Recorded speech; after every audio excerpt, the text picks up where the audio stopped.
Bom dia a todos, sejam muito bem-vindos à mesa de Economia da Sustentabilidade da 23ª Semana de Economia da PUC São Paulo, com o tema A COP30 no Brasil e suas possibilidades em fazer avançar a agenda ambiental global e a proteção da floresta amazônica. Para abrir os trabalhos, vamos assistir à gravação com trecho de um conjunto de 4 entrevistas realizadas com Roberto Vac, empresário, com assento em órgãos de governança de grandes grupos privados do agronegócio, da civicultura e da economia circular, fundador da Coalizão Brasileira para o Clima, Florestas e Agricultura e da Coalizão Brasileira para a Amazônia. Também teremos Marcelo Furtado, ex-diretor executivo do Greenpeace do Brasil, conselheiro sênior da Organização Internacional Nature Finance, cofundador da Coalizão Brasil, Clima, Florestas e Agricultura e atualmente exercendo a função de head de sustentabilidade da holding Itaúsa.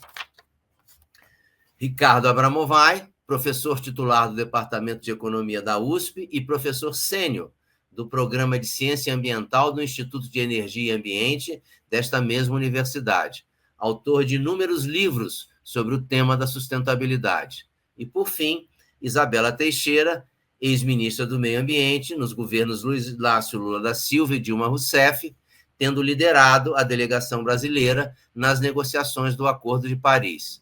Atualmente é conselheira do SEBRE e do BNDES e é co-presidente do Painel Internacional de Recursos Naturais das Nações Unidas. Vamos ouvir as reflexões trazidas por eles para a 23ª Semana de Economia da PUC São Paulo.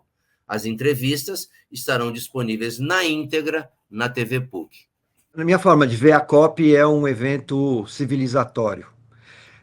A sequência de COPs traz para o mundo um debate absolutamente necessário, que é a relação com os recursos planetários e a forma como esses recursos são utilizados e as externalidades, às vezes, causadas por eles e especificamente na questão da COP Clima, os impactos relacionados a emissões de gases de efeito estufa, muito particularmente o carbono. A COP no Brasil, então, ela se insere num contexto global das COPs. Não é a COP do Brasil, né? É a COP no Brasil. Isso significa que toda essa discussão ela se insere dentro de um contexto mundial. O que a COP no Brasil tem proporcionado é trazer para essa discussão mundial o componente da natureza muito mais associado ao componente climático.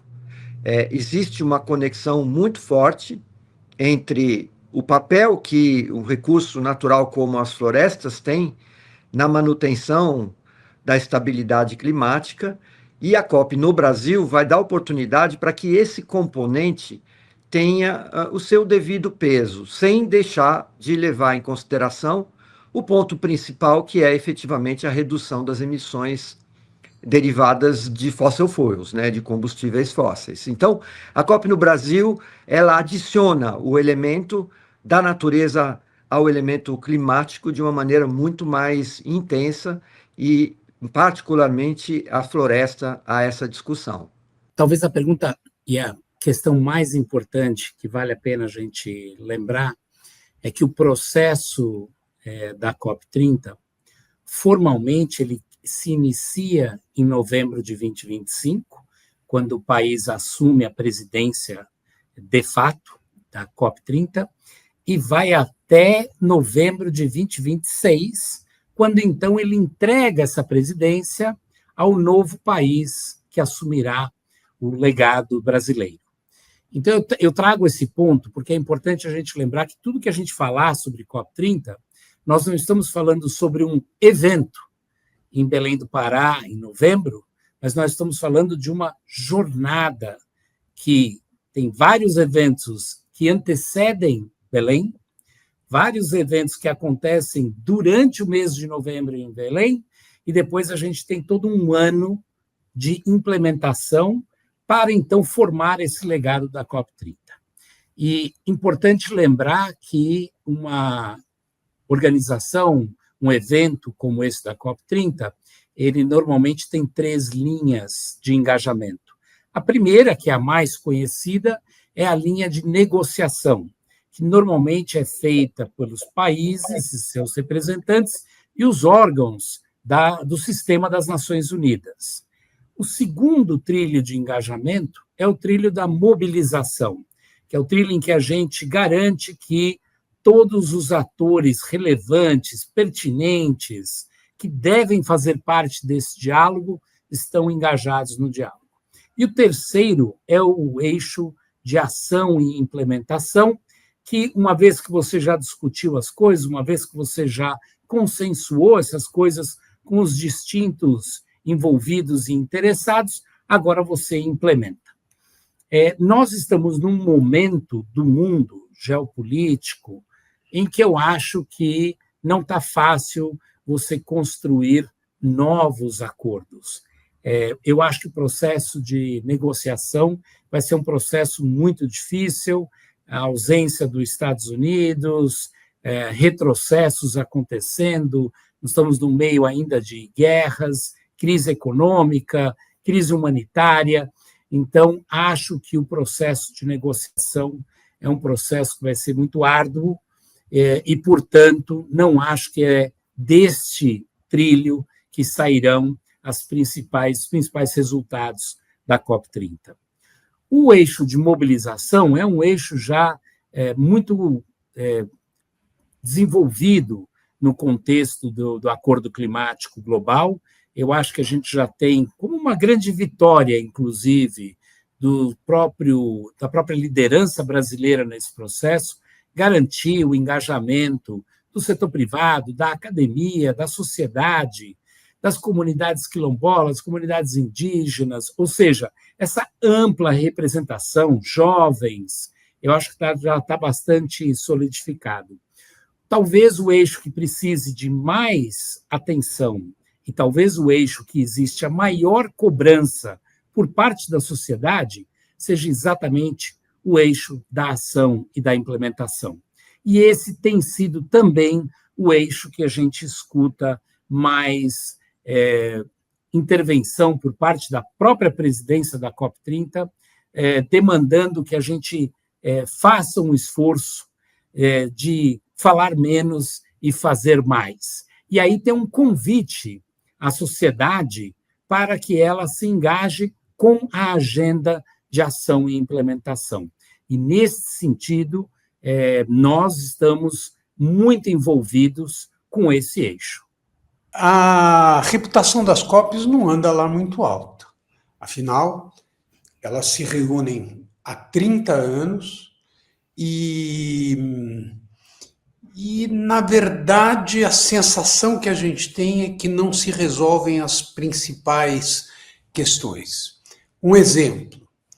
Nesse período, houve progressos extraordinários. A energia solar, por exemplo, no mundo foi multiplicada por 700. Alguns cálculos falam que nos últimos 30 anos, a energia solar foi multiplicada por 1000. Hoje, a energia solar é uma das fontes mais baratas de energia. Em alguns lugares, a fonte mais barata. Sempre que se fala isso, diz assim, mas tem um problema da armazenagem e tal. As baterias estão avançando, estão ficando cada vez mais poderosas. A energia eólica também está avançando muito. Hoje, essa é uma tecnologia fantástica. Nós temos tecnologias inovadoras na mobilidade, com os carros elétricos, no aquecimento domiciliar das edificações, no abastecimento alimentar, enfim. Só que, com tudo isso, 30 anos atrás, os fósseis correspondiam a 85% da energia da matriz energética global. Hoje, 30 anos depois, os fósseis correspondem ainda a 80% da matriz energética global. Por quê? A ideia de que, se você tiver mercados funcionando bem e tecnologias disponíveis, essas duas coisas vão se juntar e vão permitir que mude o conteúdo tecnológico da oferta de bens e serviços, os dados que eu acabei de apresentar mostram que isso é uma ficção. É uma ficção científica, porque tem muito da economia científica que defende isso, mas é uma ficção. Tá certo? Qual é o ponto de estrangulamento? O ponto de estrangulamento é que os subsídios aos combustíveis fósseis são gigantescos. O FMI calcula esses subsídios em 7 trilhões de dólares. Isso dá aproximadamente 3 PIBs do Brasil por ano. Então, com a saída dos Estados Unidos, do Acordo de Paris, com a postura de Donald Trump de explorar até a última gota de petróleo, fazer parte dessa corrida, quem vai conseguir vender petróleo enquanto o mundo ainda precisa de petróleo, isso piora a situação. A ideia dele de explorar os fósseis até a última gota. Agora, há boas notícias, algumas delas vindas do Brasil.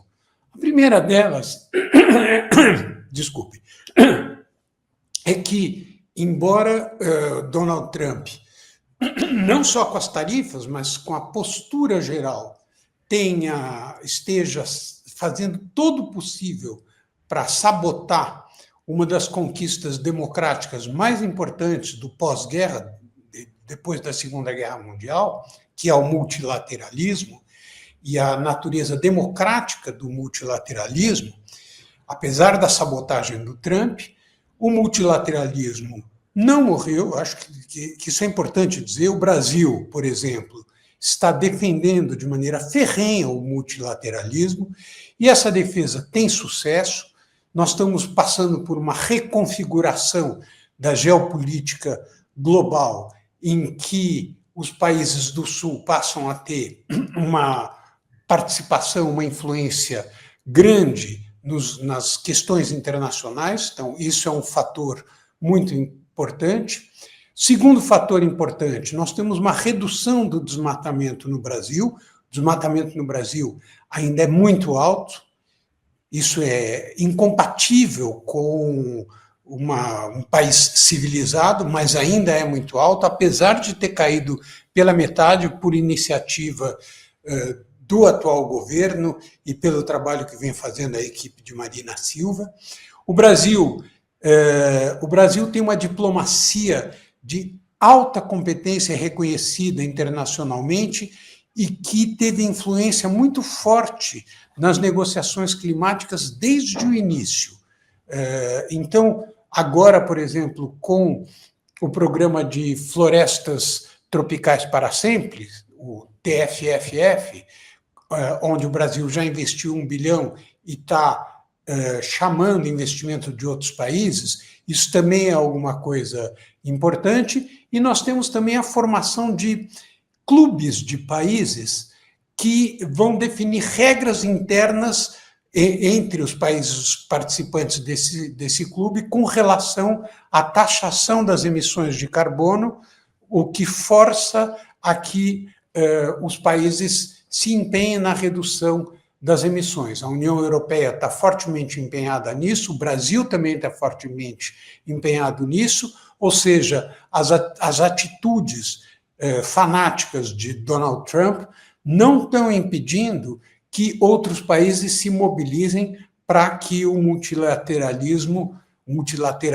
democrático, participativo, não morra, apesar do esforço da equipe de Donald Trump de fazê-lo morrer. Eu queria, inicialmente, cumprimentar o professor José Zeraldo Portugal e agradecer o convite de estar aqui me dirigindo algumas palavras na 23ª Semana de Economia da PUC de São Paulo. Isso é um motivo de grande orgulho para mim e, obviamente, eu estou sendo provocada a ter uma conversa com vocês que envolva uma visão mais estratégica, espero eu, mais provocativa, sobre as questões da agenda climática, não só na perspectiva da COP30, mas, obviamente, a COP30 é uma grande motivação para estarmos aqui falando sobre a importância da maior conferência diplomática do ano que está acontecendo no Brasil, e também os desdobramentos, a minha visão pessoal de como que eu vejo hoje o debate climático e os eventuais desdobramentos que envolvem a presidência do Brasil da COP, mas já fazendo a primeira observação, o Brasil vem num processo internacional desde 2023 de ser autor, tá, de uma agenda global que dirige os interesses do país em torno de ter uma inserção ou reinserção estratégica no contexto nacional, tendo como referência o debate climático. Então, acho que aí tem um projeto de autoria que ainda, do ponto de vista político, que ainda não é muito claro nem para nós, nem do ponto de vista internacional, mas, obviamente, é um projeto relevante do ponto de vista que o Brasil é um país que sempre operou diplomaticamente como um país de soft power e dar voz, ter uma nova visão e ter uma corresponsabilidade, uma responsabilidade na construção de soluções que envolvem um dos maiores desafios da humanidade, que é exatamente o enfrentamento a mudanças climáticas. Isso reposiciona o Brasil internacionalmente e globalmente, regionalmente. Acho que esse é um dos grandes desafios que nós temos, entender a discussão da COP30 na perspectiva regional da América Latina e da América do Sul, e também do ponto de vista nacional, olhando as novas relações federativas, portanto, para dentro do país, como é que essa questão navega ou deverá navegar em função dos interesses políticos e econômicos definidos em torno do desenvolvimento do país. E daí, talvez, esteja a primeira sinalização aqui mais objetiva do ponto de vista da importância da COP30 no Brasil, fazer avançar que tipo de políticas públicas e que tipo de arranjos econômicos, arranjos tecnológicos e arranjos políticos institucionais do ponto de vista da governança do nosso desenvolvimento e da governança climática. Daqui talvez seja o primeiro ponto que eu sou muito enfática em falar que a questão climática há muito no tempo não é mais uma questão estritamente ambiental. Portanto, a discussão da COP30 não é uma discussão para dirigir soluções para a agenda ambiental brasileira. Ela é uma discussão que se volta para o desafio da questão climática, onde a variável ambiental faz parte da equação, claro, mas não é a única variável. E, na realidade, eu vejo a discussão climática, eu e especialistas do mundo inteiro, como um dos maiores desafios da humanidade em face das trajetórias de desenvolvimento e do desafio de desenvolvimento e de arranjos de cooperação entre países e entre sociedades. Essa é uma agenda que busca, sim, lidar com a dimensão global, lembrando aos senhores que essa dimensão global entra no cenário internacional exatamente na Rio 92, quando o mundo assume o regime climático e, portanto, assume uma perspectiva global, de problemas globais que afetam a humanidade e o planeta como um todo. E o Brasil, ao sediar a COP30, o Brasil consolida, para mim, três coisas. A primeira é essa visão de um país que se coloca para se reinserir no contexto internacional, entendendo o debate climático dentro do sistema multilateral, o sistema das Nações Unidas, que é a situação da COP, do regime climático, do Acordo de Paris, da Convenção do Clima, mas também fora do regime, do contexto multilateral, e assim o Brasil operou nos últimos 2 anos, na presença do G20 e na presença do BRICS Plus, uma agenda de interesse climático, onde ele busca um protagonismo político, um protagonismo econômico e um protagonismo diplomático. Portanto, o Brasil, ao exercer a COP30, a presidência da COP30, o Brasil fecha uma estratégia de 3 pilares, uma presidência junto às maiores economias do mundo e pautando a questão climática como algo estratégico, e foi isso que o Brasil fez ao colocar no debate com os ministros da economia e de finanças do mundo a discussão sobre a importância do financiamento climático, e foi muito bem sucedido, como também o Brasil traz um reconhecimento das 20 maiores economias do mundo, com a sua presença no G20, em torno das novas economias, particularmente envolvendo a chamada bioeconomia e a circularidade. Os princípios adotados sobre bioeconomia, que são princípios adotados pelos 20 países mais poderosos do mundo, são balizadores para os desdobramentos de investimentos e também de uma visão de políticas públicas de desenvolvimento global, regional e subnacional em torno de como você tem a natureza como um ativo econômico e um ativo político para promover desenvolvimento sem ter que destruí-la. Isso é uma outra visão e, portanto, eu acho que aí é bastante expressivo o que o Brasil defendeu no G20, que tem desdobramento agora na conferência, na reunião do G20 na África do Sul, e também o que o Brasil defende e defendeu no BRICS Plus, na sua presidência, trazendo o debate climático e o apoio à renovação, o fortalecimento do sistema multilateral e a questão do financiamento climático como uma das prioridades. Então, essas coisas consolidam uma visão de política externa do país e uma visão política de reinserção internacional do Brasil, e, obviamente, não se esquecendo de como que o Brasil, nos últimos anos, ficou muito isolado no cenário internacional, e, obviamente, dialogando com um momento também importante do mundo de transformação da geopolítica e da geoeconomia em função da mudança do sistema da ordem internacional e em função também dos processos disruptivos que o sistema de cooperação internacional está exposto. Então, esse é um contexto importante de promover a presidência do Brasil na COP, que é um evento diplomático, como eu sinalizei, e com mais dois aspectos importantes que essa presidência traz. O segundo aspecto, então, além dessa visão de coordenar dentro e fora do sistema multilateral a discussão climática, o Brasil ambiciona com a sua presidência trazer duas coisas novas. Uma é adotar, além da agenda diplomática, ou seja, o processo das COPs são espaços de negociação diplomática, o Brasil traz, o presidente da COP traz a proposta de que a COP30 trabalhe estrategicamente a implementação da agenda de ação, ou seja, a agenda de ação, a agenda foi adotada na Conferência de Glasgow, e ela consolida decisões já tomadas por todos os países em torno da implementação de ações para enfrentamento das mudanças climáticas. O Brasil traz isso como uma prioridade, portanto, ele abre um outro braço no espaço político das COPs para lidar com a implementação, com o chamado mutirão, vamos agir, com base em decisões acordadas por todos os países, portanto, não é nada fora do sistema acordado de implementação do Acordo de Paris, mas isso implica trazer outros adultos para a sala, porque a implementação demanda a presença do setor privado, do setor financeiro, da academia, da sociedade civil, da filantropia. No jargão diplomático, nós chamamos isso de non-state members. O non-state member, ou seja, a ONU, o sistema multilateral, tem toda a sua governança orientada para dialogar e negociar com os países, com os governos. A agenda de ação traz uma provocação muito inovadora, que é você contar com non-state members, como a gente fala, na sala, e, portanto, é um desafio entender como pactuar uma visão global de implementação de ações e traduzir isso nacionalmente nas ambições nacionais, que, como os senhores sabem, são expressas pelo Acordo de Paris via seus NDCs e via, obviamente, os planos nacionais, planos setoriais, o plano no Brasil, o plano clima, de como os países vão definir estratégias, caminhos, trajetórias para a consecução das metas que são acordadas internacionalmente em função das ambições que esses países trazem. Então, a COP30, o Brasil traz a agenda de ação como algo disruptivo do processo de presidência de COP e que, se for bem consolidada, deverá ser parte daqui para frente de todas as COPs.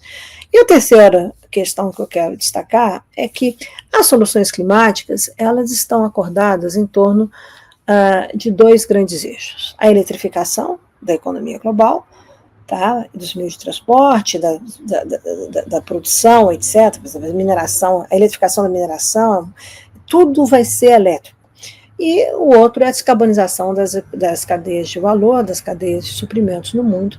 E o Brasil traz um terceiro pilar, que é a conservação da natureza, fortemente comandada pelas soluções baseadas na natureza, onde você tem desde a restauração florestal, como a necessidade de você retirar carbono da atmosfera e fixar na Terra, além das tecnologias como CCUS, etc., mas a questão da restauração de área degradada, o reflorestamento, é uma vertente importante de conservação, e essas soluções baseadas na natureza também trazem a perspectiva de novas economias, que é o debate, economias verdes, que é o debate que envolve o uso eficiente de recursos naturais, a circularidade, e eu vou falar mais disso já já, e a questão da bioeconomia, como você promove crescimento econômico sem destruir a natureza, sem destruir os ecossistemas florestais. E aí uma questão absolutamente dedicada aos países detentores de florestas, e particularmente a iniciativa capitaneada pelo Brasil, junto com o Congo e a Indonésia, de preservação das 3 florestas tropicais do mundo, a bacia amazônica, a questão da floresta do Congo e da bacia do Mekong na Indonésia. Essas 3 florestas tropicais, a Amazônia é a maior delas, elas são essenciais para a segurança climática do planeta. Então o Brasil entende que a conservação da natureza é uma grande aliada, tá, da segurança climática do planeta, e daí essa visão de promover, inclusive, um fundo, o TFFF, que os senhores devem ter visto o presidente Lula fazendo uma doação de $1 bilhão agora em Nova York, durante a Assembleia Geral, motivando os países a alocarem recursos para a preservação e conservação das florestas e para o desenvolvimento de novas economias a partir da floresta em pé.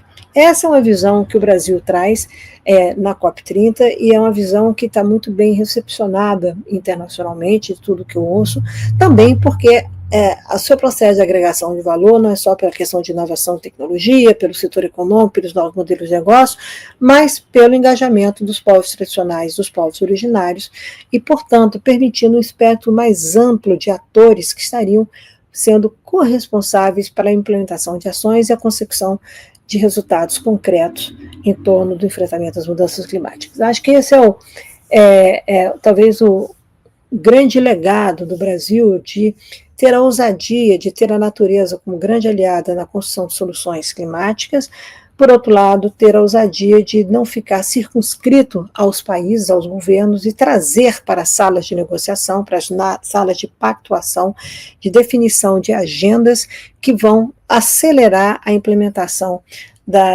de ações de enfrentamento às mudanças climáticas e, portanto, não perder mais tempo em relação ao desafio de buscarmos o chamado aumento médio de temperatura em torno de 1,5 graus, que, como os senhores sabem, foi rompido ano passado, em todos os meses. Então, portanto, nós estamos operando numa zona de incerteza, como a própria ciência sinaliza.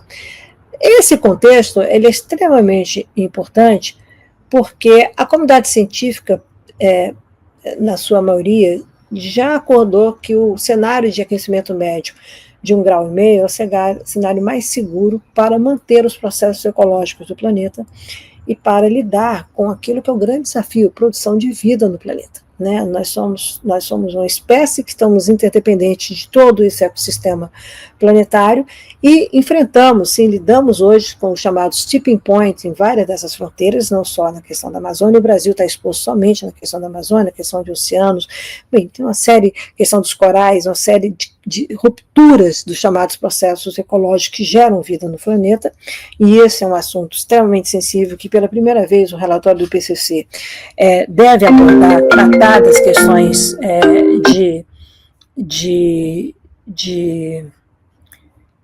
Desculpe. Alô, você está me ouvindo?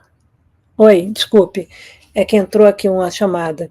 Desculpe, eu vou voltar. Vocês devem estar ouvindo a discussão, sim, no mundo, que traz o aspecto dos tipping points. Isso vai ser reportado pela primeira vez agora no relatório do IPCC, mas, fundamentalmente, o que é importante dizer é que nós temos alguns desafios associados à questão da ciência. A ciência, ela precisa responder às questões dos policymakers, dos formadores de opinião, dos formuladores de políticas públicas, dos tomadores de decisão, para acelerarmos ações que precisam ser adotadas na direção certa, em torno da chamada transição climática. Por que eu estou dizendo isso? Porque ao romper o aumento de temperatura de 1,5 graus, ou seja, romper isso ano passado em todos os meses, nós adicionamos uma incerteza científica ao processo da questão de enfrentamento à mudança climática, exatamente pelo fato de que a ciência precisa responder o que acontece depois de romper essa barreira de cenário mais seguro em torno das incertezas que o processo de mudança climática determina para a humanidade, para o planeta. Então, há uma discussão importante no mundo acontecendo se isso é um overshooting, ou seja, se nós vamos continuar aumentando essa temperatura, não volta, o mundo não vai voltar abaixo de 1,5 grau, ou se nós vamos enfrentar um ciclo de incertezas, acelerando medidas de mitigação e, portanto, assegurando que depois, uma teoria, que você vai aquecer, depois você volta, você tem condições de voltar, se você tomar todas as medidas necessárias. Estou falando aqui de uma maneira muito simplificada, porque essa incerteza associada hoje à ruptura desse cenário de 1,5 grau não invalida os esforços políticos que o Acordo de Paris determina em torno de que o cenário mais seguro seria 1,5 grau. Lembre-se que a redação original do Acordo de Paris definia abaixo de 2 graus. Então, nós estamos ali, se a gente for olhar politicamente, ainda no track, né, na trajetória que o Acordo de Paris acordou, que está abaixo de 2 graus, sendo que a ciência recomendou depois, no relatório, que fosse até 1,5 grau.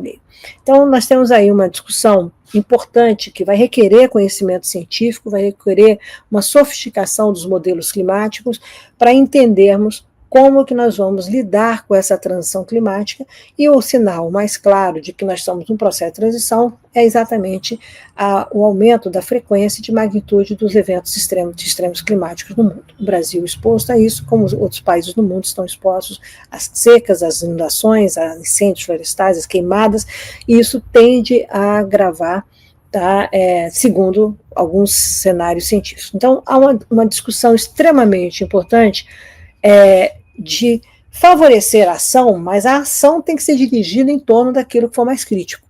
E, portanto, a ciência tem que gerar conhecimento, não só globalmente, mas regionalmente, sobre as consequências da ruptura desse cenário, dessa média de temperatura que era entendida como mais segura. Incertezas estão colocadas na mesa, o processo científico, o debate científico continua, é muito rico. Como eu co-presido no painel científico das Nações Unidas, eu estou vendo como que essas discussões estão acontecendo, e acho que não se trata mais de um negacionismo climático, como foi no passado. Ainda tem alguns cientistas que falam disso, mas eu acho que o desafio político tem em acelerar o conhecimento científico para responder a questões específicas que ajudariam, de fato, a ciência tem um papel político junto com aqueles que precisam tomar decisão em torno de acelerar medidas de mitigação ou não, e acelerar medidas de adaptação. Essa agenda não vem mais separada uma da outra, no meu entendimento. Tá? Nós vamos conviver com o risco climático, por exemplo, no conjunto do risco regulatório dos países, e vamos ter que lidar com medidas de mitigação ao mesmo tempo com medidas de adaptação. Por quê? Porque o processo de aquecimento climático é fruto de um acúmulo de emissões desde a época da Revolução Industrial, e nós continuamos emitindo, e, portanto, temos que entender como é que essa crise vai se desdobrar no futuro. Então, você vai lidar com essa, que eu chamo de transição climática, no contexto de várias transições, que eu vou entrar mais especificamente agora, e, obviamente, como que nós vamos poder orientar a ação. A ciência é extremamente importante para isso, orientar uma ação de mitigação mais estratégica, de retirada de carbono da atmosfera, porque não adianta só cortar, nós temos que retirar o carbono da atmosfera, e também de nos prepararmos, de sermos mais eficientes no processo de adaptação e de resiliência. Então, é uma equação mais complexa do que era tratada 10 anos atrás, quando a negociação de Paris, é uma equação mais estratégica do ponto de vista dos interesses econômicos, dos interesses geopolíticos, dos interesses geoeconômicos, que hoje definem a nova ordem, ou buscam definir a nova ordem internacional.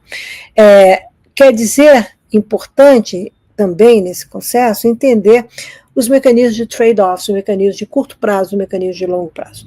A discussão de 1,5 grau colocado pela ciência é uma discussão que você tem que chegar até 2100 com 1,5 grau. Tá? E, portanto, para viabilizar isso, segundo a ciência, nós teríamos que ter um net zero em 2050. Tendo acelerado a discussão de romper a barreira do 1,5 grau, e isso foi acelerado nos últimos 3 anos, ainda carece de esclarecimento científico, há várias teorias, inclusive a questão de poluição, tá? Isso determina, no cenário de curto prazo, a necessidade de entender como que nós podemos acelerar ou tomar medidas que vão permitir uma aceleração da descarbonização da economia, tá? E como que nós vamos lidar com escolhas de curto prazo com os eventos climáticos acontecendo simultaneamente. Isso significa dizer que a gente precisa entender, tá, como que o risco climático se configura no contexto do risco regulatório de países e vulnerabiliza esse risco climático, por exemplo, a economia dos países. Tá? Essa é uma discussão extremamente relevante, por isso que eu falo que questão climática é uma questão de desenvolvimento, é uma questão geopolítica, é uma questão geoeconômica, é uma questão de inovação, porque o mundo mudou. E como o mundo mudou, a natureza mudou antes, porque esse aumento de temperatura média além de 1,5 graus mostra que a natureza já mudou. A natureza vem com outras variáveis, com outras incertezas que nós não conhecemos, num momento muito sensível do mundo, onde, por exemplo, todos vocês estão acompanhando as novas políticas em torno do conhecimento científico protagonizadas pelo governo americano, entendendo que as instituições americanas científicas são extremamente relevantes para o conhecimento científico em torno da questão climática. Então, o mundo acelera também, com especialistas, com novos investimentos, a busca da construção de novos conhecimentos científicos em torno da questão climática em outros países, para que você possa acelerar esse conhecimento e acelerar o debate que envolve o curto prazo e o médio prazo. É óbvio que ninguém muda essas realidades da noite para o dia. Tá? E talvez aqui fique uma observação bastante pragmática sobre o que é o desafio da agenda climática. A agenda climática tem como desafio mudar a matriz energética do mundo. Nós terminamos o ano 2024 com a matriz energética do mundo em torno de 80% dependente de combustíveis fósseis. Depois de 40 anos quase das negociações climáticas, nós conseguimos avançar muito em renováveis, nunca se investiu tanto em energias renováveis, mas também nunca se investiu tanto na discussão de combustíveis fósseis. E por quê? Porque nós voltamos ao debate de segurança energética dentro de um contexto de mudança da ordem geopolítica do mundo. A discussão do climate politics, não das climate policies, do climate politics, ele está hoje na mesma sala de debate do power politics, da redefinição de poder no mundo, e por essa razão você observa os países muito preocupados em terem segurança energética. O que aconteceu, por exemplo, na relação da Rússia com a Europa, com a Alemanha, com o processo da guerra com a Ucrânia e não fornecimento mais de gás para a indústria alemã, mostra o quanto a variável geopolítica interfere na variável econômica e na decisão da Alemanha, por exemplo, de banir carvão e banir nuclear. Está tendo que voltar atrás para poder viabilizar o crescimento da sua indústria, a poderosa indústria alemã, como também tem movimentos que todos os senhores devem acompanhar, de muita restrição à China na Europa e uma recente missão da indústria alemã à China para discutir exatamente por onde vão os novos investimentos. Isso mostra uma ordem geopolítica, uma ordem geoeconômica influenciando uma visão de curto prazo e de médio prazo sobre a ambição climática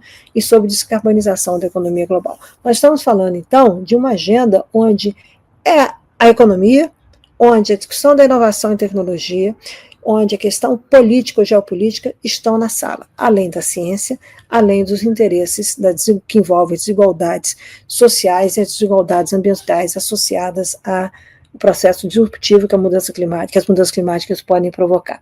Portanto, é importante entender nessa conversa que nós temos que também ter uma clareza sobre os impactos que são resultantes ou que podem ser resultantes da ação de como enfrentamento à mudança climática. Pouco se fala disso no Brasil, impactos positivos, impactos negativos. Impactos positivos ficam mais fáceis de serem vistos quando o Brasil propõe, por exemplo, a restauração de milhões de hectares de áreas degradadas e, portanto, essa restauração não só permite a fixação de carbono pela questão de restauração de reflorestamento, mas também uma maior competitividade, uma maior produtividade, por exemplo, da agricultura brasileira na restauração de pastagens. Isso é muito claro, ou nas novas tecnologias de integração lavoura e pecuária e floresta.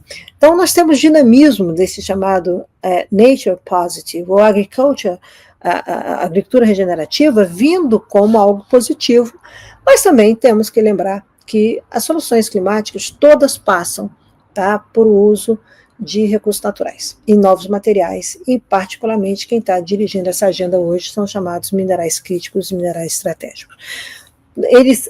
As soluções climáticas, tanto na eletrificação quanto na descarbonização, demandam e demandarão mais recursos naturais e mais novos materiais e mais minerais críticos estratégicos. Portanto, nós temos impactos sociais, impactos ambientais, impactos tecnológicos já contratados em torno das soluções climáticas.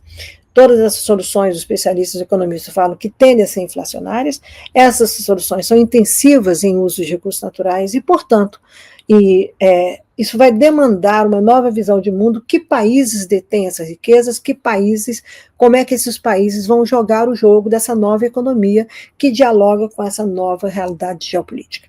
O que mais está evidente são dois tipos de recursos: os recursos minerais críticos e estratégicos e os recursos hídricos. Tá?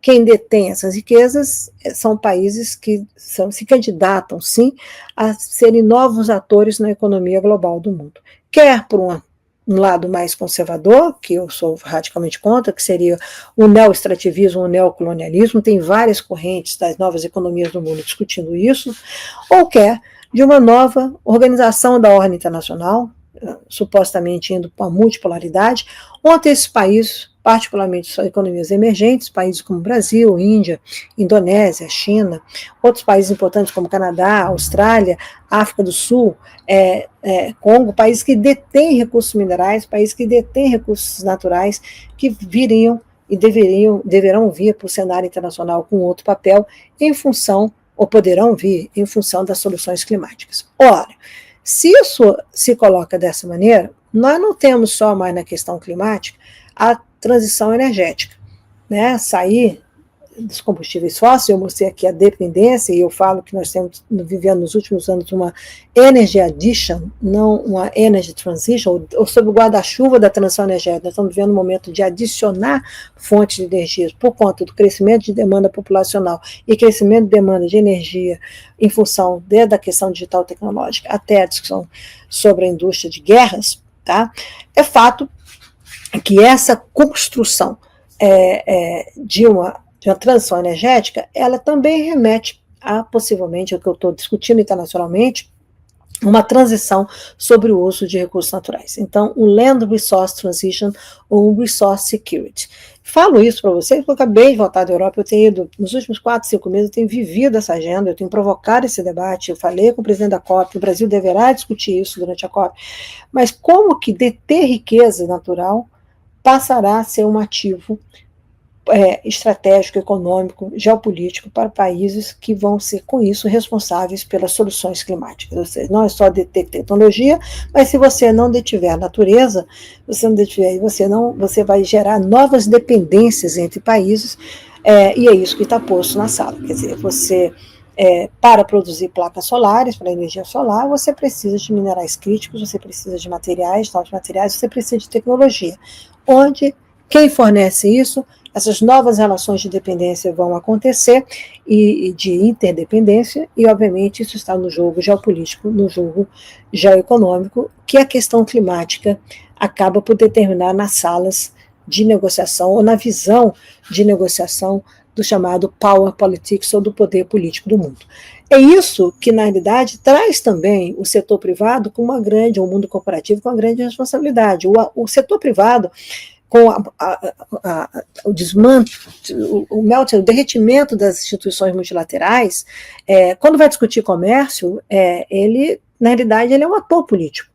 Tá? O empresário brasileiro é um ator político no Brasil, não só por guerras tarifárias, mas em torno dos mercados, da competitividade, ou seja, ele vai produzir com mais eficiência, ele vai produzir com menor uso de energia, com uma intensidade maior de produtividade com eficiência energética. Como que é o modelo de negócio e como é que esses custos viram preço nos mercados consumidores?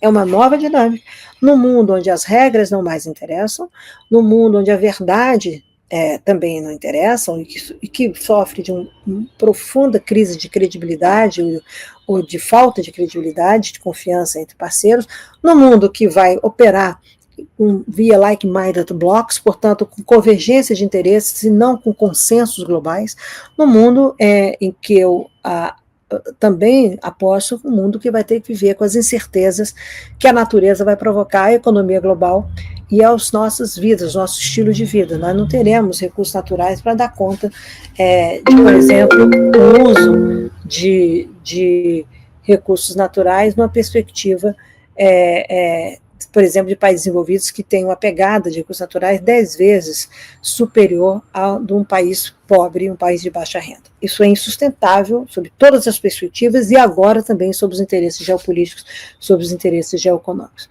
Então, como, na realidade, você tem assimetrias no mundo, não só do ponto de vista político, geopolítico e econômico, mas também assimetria do ponto de vista ambiental e social, e do ponto de vista de como nós estamos expostos ao risco climático, nós teremos que nos preparar para essa transição de mundo, para esse que eu chamo de transição climática, entendendo que o país que se volta para ser um provedor de soluções, como é o caso do Brasil, que quer ter nisso o seu novo poder de político, de expressão, de domínio, de inserção internacional, esse país precisa estar preparado para essas transições, esse país precisa estar preparado para os seus trade-offs, esse país precisa estar preparado, talvez, com uma nova visão de política externa e de políticas nacionais, e que tragam os brasileiros alinhados com esse propósito. Portanto, não se trata de uma agenda, de uma bolha de ambientalistas, ou de movimentos indígenas, ou de movimentos da bioeconomia. Nós estamos falando do desenvolvimento do país, das oportunidades que o país pode e tem com essa agenda, desde a eletrificação à descarbonização e ao fim da degradação da nossa natureza, da perda de recursos naturais que nós jogamos fora com desperdício monumental, e uma nova equação de modelos de desenvolvimento, de modelos econômicos, onde o mundo está em transformação, lidando-se no curto prazo com os dois contextos, um contexto de um passado que ainda se movimenta, que é a segurança energética baseada em combustível fóssil. O petróleo não deve sair da matriz energética 100%, não tem como. Tá? Como você vai progressivamente substituindo tecnologias e combustíveis, e, portanto, os biocombustíveis são a solução que o Brasil adotou há 50 anos atrás. O Brasil tem que viabilizar os biocombustíveis na matriz energética global, mas tem que ser sócio, sim, de países que vão estar gerando os novos combustíveis daqui a 20, 30 anos. Então, é uma discussão de conter o passado em movimento, racionalizar esse passado em movimento que nos leva à crise climática e trazer o futuro para o presente. Quer dizer, o Brasil, no meu entendimento, não pode temer o futuro. O Brasil tem que ter o futuro como seu aliado, como a China tem. Tá? E muitas vezes os nossos trade-offs nos mostram que nós temos o passado como um grande aliado. Isso é extremamente relevante de ser observado numa discussão em que você pode avançar pragmaticamente, entendendo quem é que tem vantagem competitiva e comparativa no curto prazo, que setores econômicos, como é que isso dialoga internacionalmente, por exemplo, a questão do cimento, a questão do aço. Isso é muito ilustrativo. Qual é o novo desafio da mineração brasileira? Tá? Não só do ponto de vista de regulação, de modelos, mas de fazer avançar os novos modelos de governança, um atraso que o país tem sobre o domínio das suas riquezas, que dá menos de 40% de conhecimento sobre isso, num mundo que é digital tecnológico, onde a inteligência artificial daqui a pouco se junta à inteligência quântica. E esse talvez seja um fator extremamente importante quando a gente traz a discussão climática junto com a discussão da geopolítica.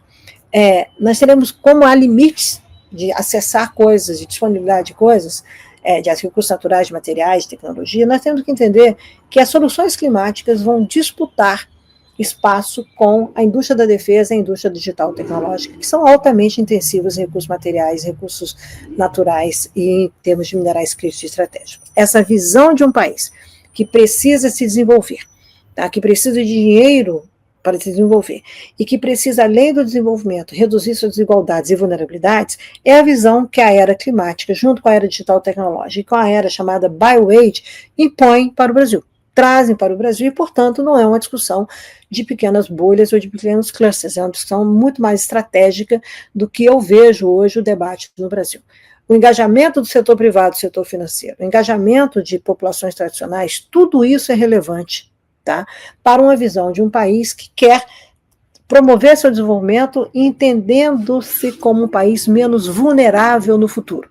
Talvez isso seja uma visão política interessante de como é que um país rico como o Brasil, que tem uma péssima distribuição de riqueza e tem uma péssima relação da sociedade com a natureza e com o Estado, as reformas necessárias, reformas do Estado, reformas de olhar, das próprias políticas ambientais, naquilo que compete às políticas ambientais, uma visão inovadora sobre políticas climáticas, que para mim tem a ver com a nova política externa brasileira, tem a ver com a nova política de inovação, com o papel do país regionalmente, entendendo também os desafios de reconstruir o sistema federativo no país, isso tudo está na agenda do debate climático no Brasil. Portanto, a COP30, eu a vejo como uma oportunidade para o Brasil olhar para o futuro, trazer o futuro para o presente, mas também o Brasil ser corajoso e audacioso de reconhecer onde está e quais são os processos que precisam progressivamente, processos econômicos, sociais e ambientais que precisam ser banidos, como, por exemplo, a questão do desmatamento, né? Há um desmatamento ilegal associado ao crime organizado hoje. O crime organizado hoje tem dimensão transnacional, é outra dimensão, não é global, é transnacional, e o Brasil precisa pactuar, sim, com a sua classe média, com todos nós brasileiros, para pararmos de admitir os retrocessos na agenda de enfrentamento ao desmatamento ilegal. Por outro lado, é também estratégico assegurar que uma agricultura tropical brasileira, tão competitiva e tão essencial para a segurança alimentar do mundo, essa agricultura possa, de fato, propiciar, tá, essa segurança alimentar, talvez uma revisão de conceitos, porque ela muda com as novas tecnologias, ela muda com o risco climático, a vulnerabilidade, com os refugiados, com as novas variáveis de fome. Nós teremos novas fomes no mundo. Tá? Mas como que esse arranjo da agricultura brasileira, ou arranjo da pecuária brasileira, ou arranjo da chamada bioeconomia, os arranjos que o Brasil queira fazer, isso vai dialogar com uma visão de desenvolvimento onde o risco climático e a segurança climática fazem parte da equação.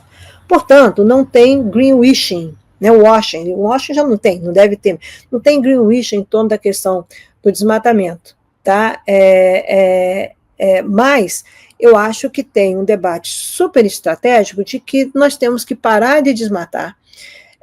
O que é crime, temos que lidar com a dimensão de informalidade e temos que ter um pacto social brasileiro que ela tope, sim, assumir que não haverá retrocessos nessa agenda. Durante a minha gestão no Ministério do Meio Ambiente, nós temos as menores taxas de desmatamento da história.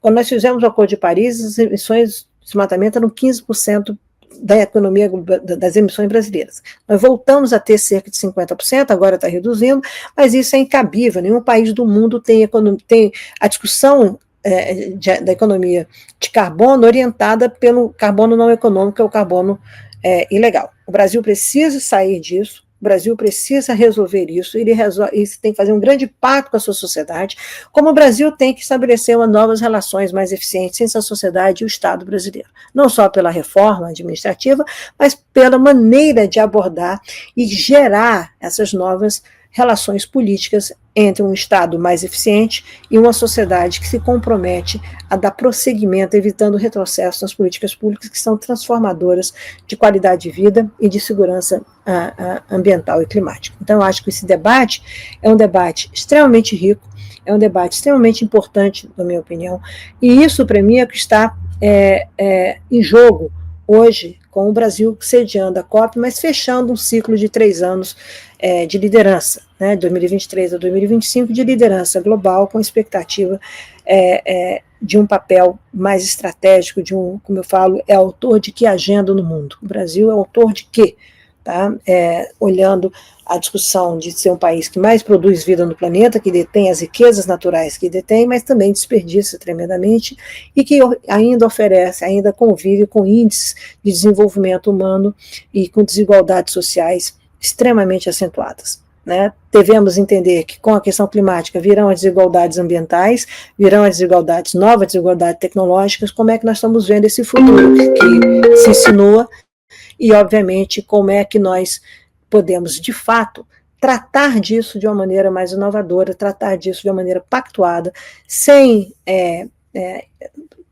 ficar com bravatas. O Brasil tem que deixar as bravatas de lado, os brasileiros devem cuidar do Brasil, e nós devemos entender onde nós estamos. Somos um produtor de petróleo importante para o mundo, podemos neutralizar essas emissões, qual é o debate que o Brasil quer fazer, o quanto que a produção de petróleo do mundo, que há 30 anos atrás nós éramos importadores, hoje somos exportadores, temos autossuficiência, o quanto que isso ainda está no jogo, o quanto que isso remunera desenvolvimento do país, o quanto que isso, na realidade, tem que ser objeto de exploração ou não numa região que possa estar na Amazônia, lembrando que a gente tem gás no Quari, no Amazonas, lembrando que nós temos outras fronteiras petrolíferas no Brasil, fora da Amazônia. Então, o debate não é pelo achismo, o debate não pode ser feito pelas bravatas. O debate tem que ser feito racional, estratégico, inteligente, entendendo que são decisões que vão pautar o desenvolvimento do país nos próximos anos e vão pautar a qualidade de vida dos brasileiros nos próximos anos. Portanto, a discussão climática é uma discussão sobre desenvolvimento, sobre as escolhas do Brasil em relação ao seu futuro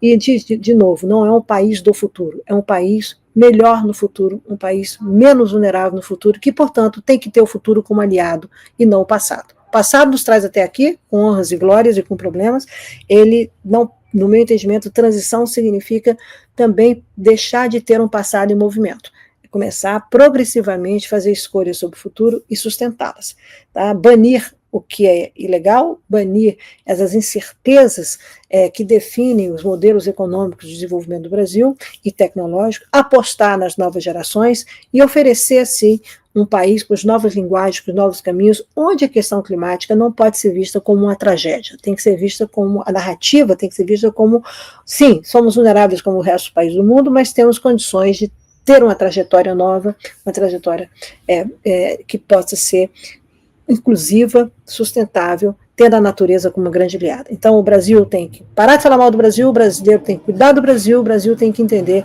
que a natureza é uma grande aliada do nosso desenvolvimento e, portanto, sair de um problema climático, uma visão em que a questão climática ela está colocada pelo o processo do impacto na natureza, está aí por conta dos combustíveis fósseis, e a mudança de matriz energética global, que vai acontecer no tempo, mas entendendo também que, embora a gente tenha uma matriz elétrica muito confortável, uma matriz, do ponto de vista renovável, uma matriz energética equilibrada, nós temos que lembrar que essas decisões que foram tomadas, que nos levam a esse contexto, não tinham nada a ver com a questão climática. Então nós temos que ter uma cabeça, uma maneira de pensar que o jogo não está ganho. No jogo, nós temos condições, vantagens comparativas e competitivas já definidas, já estabelecidas, que o Brasil tomou decisões no passado, mas o Brasil precisa tomar novas decisões para ter um futuro mais competitivo, menos vulnerável, um futuro mais inclusivo e um futuro de baixo carbono, descarbonização da sua economia. O Brasil tem muito a ganhar com isso. Agora, é preciso ter novos adultos na sala, é preciso mudar a governança, mudar o olhar e, portanto, é uma discussão econômica, é uma discussão de inovação e tecnologia, é uma discussão geopolítica, é uma discussão geoeconômica e é também uma discussão sobre a natureza, sobre o nature politics.